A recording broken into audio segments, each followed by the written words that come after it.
tough. Michael, how's the squad looking ahead of this weekend? Obviously Connor went off last week, so he's a doubt for this weekend.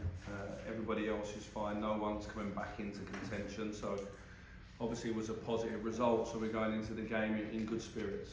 Seen that Ryan Jack signed a new 1-year deal with the club. Just how important a piece of business do you feel that is? Well, listen, when I came back in, I assessed the squad. Ryan's a big part of our squad behind the scenes. Obviously he's a national team player, he's a Scottish homegrown player, and with a lot of experience leaving this summer, it was important that I have someone like Ryan in the squad. He's been available over 80% since I've come back in, so there's a lot of questions about that without it being the reality of what's actually played out. And I think he performed really well again last weekend. He performed really well for the national team in the last break, and I'm delighted he's staying around for a bit longer. On that midfield area, how close is a deal for Jose Cifuentes from LAFC? Not really close, if I'm honest. Obviously these things pick up speed and in the newspapers and everything. He's obviously a good player, a very, very good player, but his contract runs to December, so you look at the length of that, it's not close. December seems a long, long way away. I mean, he's been quite active on social media, engaging with Rangers fans. Has that surprised you, given the fact you say it's not close?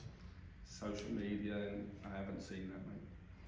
What has the victory last weekend done to lift the mood in the dressing room if it was needed at all? Well, listen, it's a happier place when you win a big game like that. I thought the fans in the stadium enjoyed the game, and the players did. It sort of proves a point a little bit in terms of the mistakes we'd made in the other games and the lack of taking a chance in the other game, because we certainly had more possession in the 2 games previous, and I thought on the day the players performed really well, played with passion and run hard, and to be fair to Rabi and Fashion Sakala, their pace was a real problem in the game for our opponent, and I thought it was a good performance all round. But every player in our team, I thought, performed well on that day. We don't want to go too overboard, it's just 3 points, and we know what stage of the season it's in, but certainly if you look at the 2 games before, we were heading in the right direction against Celtic anyway, and it was a matter of being ruthless in the boxes and cutting out some mistakes. And on that day, the things were in our favour, where in maybe the game before they was in Celtic's. In terms of the 3 games that are left, Michael, obviously you want to finish the season on a high, but do you use some of these games to try and give some of the youngsters an opportunity to show what they can do, and also possibly some of the players who may be leaving a chance to maybe say their farewells? Yeah, listen, on that last part, after the weekend, we'll come out and formally let everybody know where we're at in terms of the players that are standing leaving. And I've sat in front of you guys for a long time this year, and you've bugged and badgered me to try and give you the answers, but it was important that we get to this point. In terms of the young players, we've lost 2 of the young players in Zach Lovelace and Bailey Rice have gone away with England and Scotland's under 17s in the Euros, so we've lost them. So there will be 1 or 2 others coming around and get an opportunity. There's players who have been injured for big parts of the season that need an opportunity as well. And we're going to need everyone. We've probably got 16 players to get us through the 3 games next week, and the 3 games are obviously Saturday, Wednesday, Saturday, and we want to end the season well.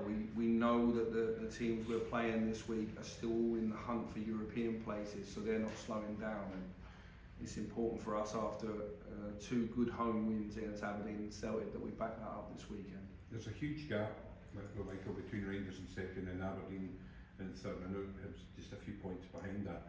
What does that tell us though about the gulf between the top 2 and the rest of Scottish football?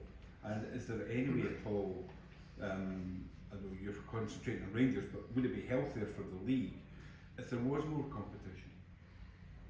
In a league where you play each other 3 or 4 times, I think it's more difficult for a team to stay close, because you're going to play the top 2 a lot of times. There's a lot of points involved in those games. So if you was only playing everyone twice, then I think that there would be a chance for a team to go on a season on a really good run.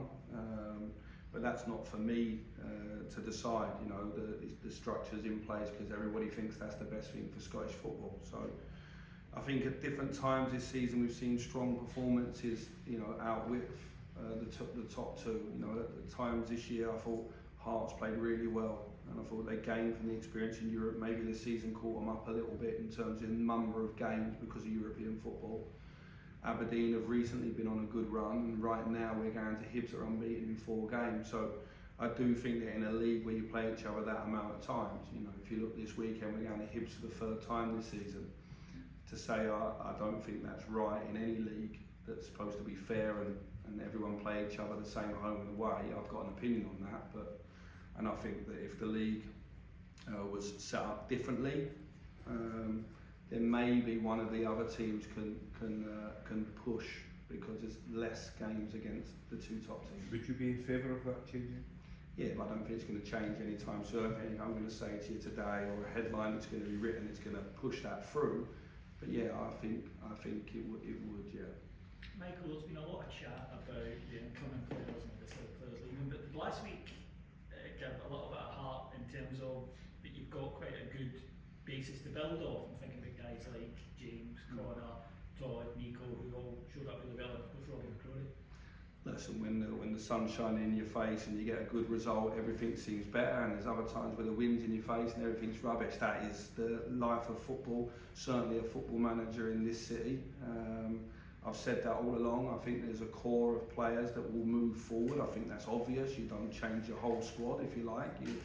You try to improve your squad in certain areas. Look, last week was a decent performance. It's important we don't get romantic after one. I think people have had a whole season to play and perform and to train and to show their teammates and the fans and me and the rest of the coaching staff whether they should be involved or not.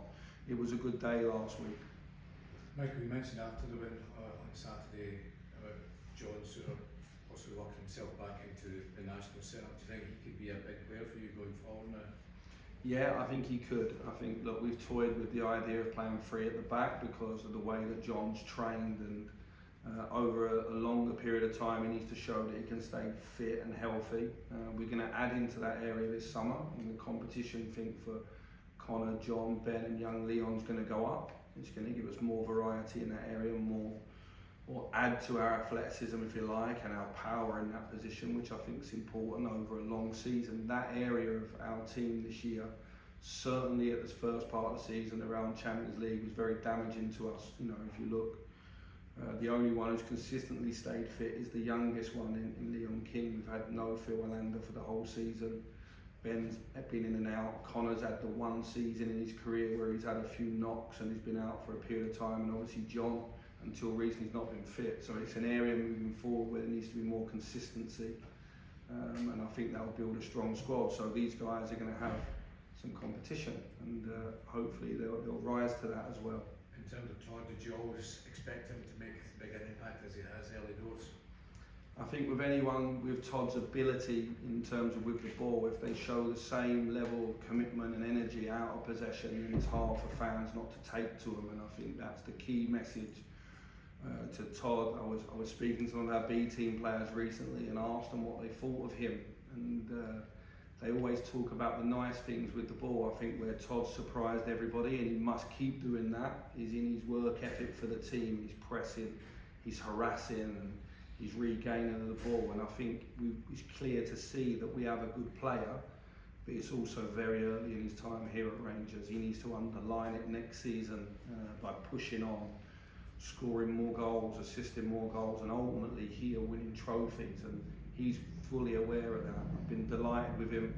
Our personal relationship is very strong, and it will need to be, obviously, if we're moving together, and he's part of a real positive future here. Have you had any more further conversations with Malik to see where he's at? Malik's obviously went back. It was a bit of a nasty injury. This was a 12-week injury that he did.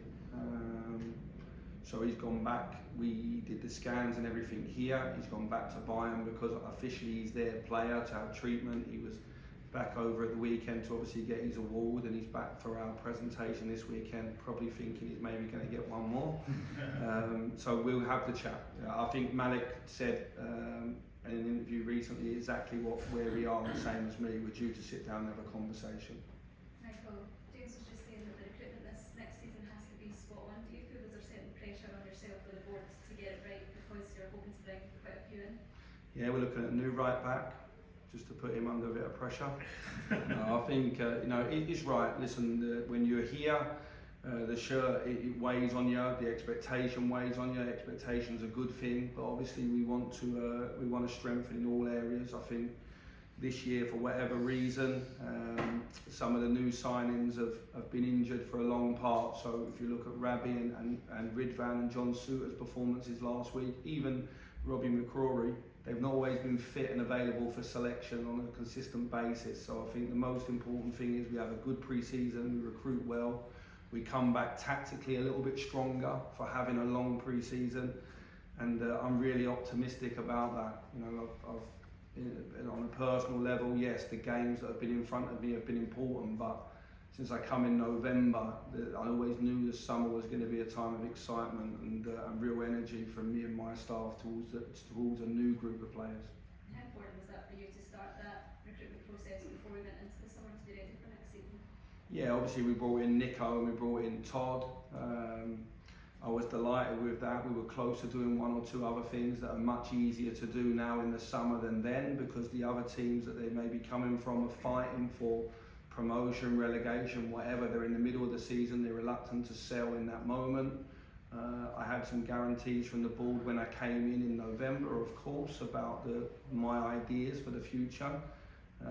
Glad to say that nothing's changed in Douglas and John changing roles, or Stuart leaving and James coming in. If anything, I feel strengthened in their convictions to support me and ultimately support the club going forward. So yeah, it's going to be a big summer for us. It's everything that I think the fans are expecting as well, in terms of they want to see some new players come in, and certainly Nico and Todd have excited them for the future. Who else could come in? Mike, can I ask you about James Sterling here? 400 games this Sunday, if selected. How important is he, not only over the last 6-7 years or so, but in moving forward with Rangers and what he's brought to the club? Yeah, when I came in 2018 as one of the assistants, James had inherited the captaincy before we came in, and he kept it, and he certainly was then more of a captain in terms of his performances on the pitch. Around the building, there was other people equally as strong or more strong than him in personality in terms of driving standards. Now 5 years later, and all those appearances and winning and losing, and he must have had probably around 70 games in Europe for Rangers. He's a completely different boy. He's at a different stage of his career and life, and he's a different type of leader now, not just only on the pitch in terms of standards around him. So he's really important, and he's one of the 3 or 4 that will remain this summer that's seen a lot of this club. So therefore their importance goes up yet again. Very last one, Stephen. Michael, just a wee bit different. On Sunday, Rangers women play a massive title decider at Ibrox. 10,000 supporters already bought tickets and coming along. What would you say about that, and what would your message be? Firstly, that's the championship race you want in the men's game. The women's game is, I've seen it grow and grow. I started out coaching in women's football many years ago. I did a little bit of time with Crystal Palace ladies and Chelsea's ladies when I was working in academy football. So it's something that I've always kept my eye on. I've seen our club grow and grow in terms of the women's game and participation. We obviously won the league under Malky, and we've played in the Champions League. This weekend is vitally important for our team to win, because the least thing that can happen winning is Champions League qualification, which is huge for the women's team and the women's side of our football club. If we win, and we win well, then there's an opportunity to obviously win the league and get in the Champions League. So what an exciting weekend for it, for the women's game in Scotland as well, which is obviously it's growing, and it's an exciting title race for sure. It seems that a few weeks ago it was sewn up, and now all of a sudden we're going into a fantastic last game of the season. Thank you, guys. Brilliant. Thank you.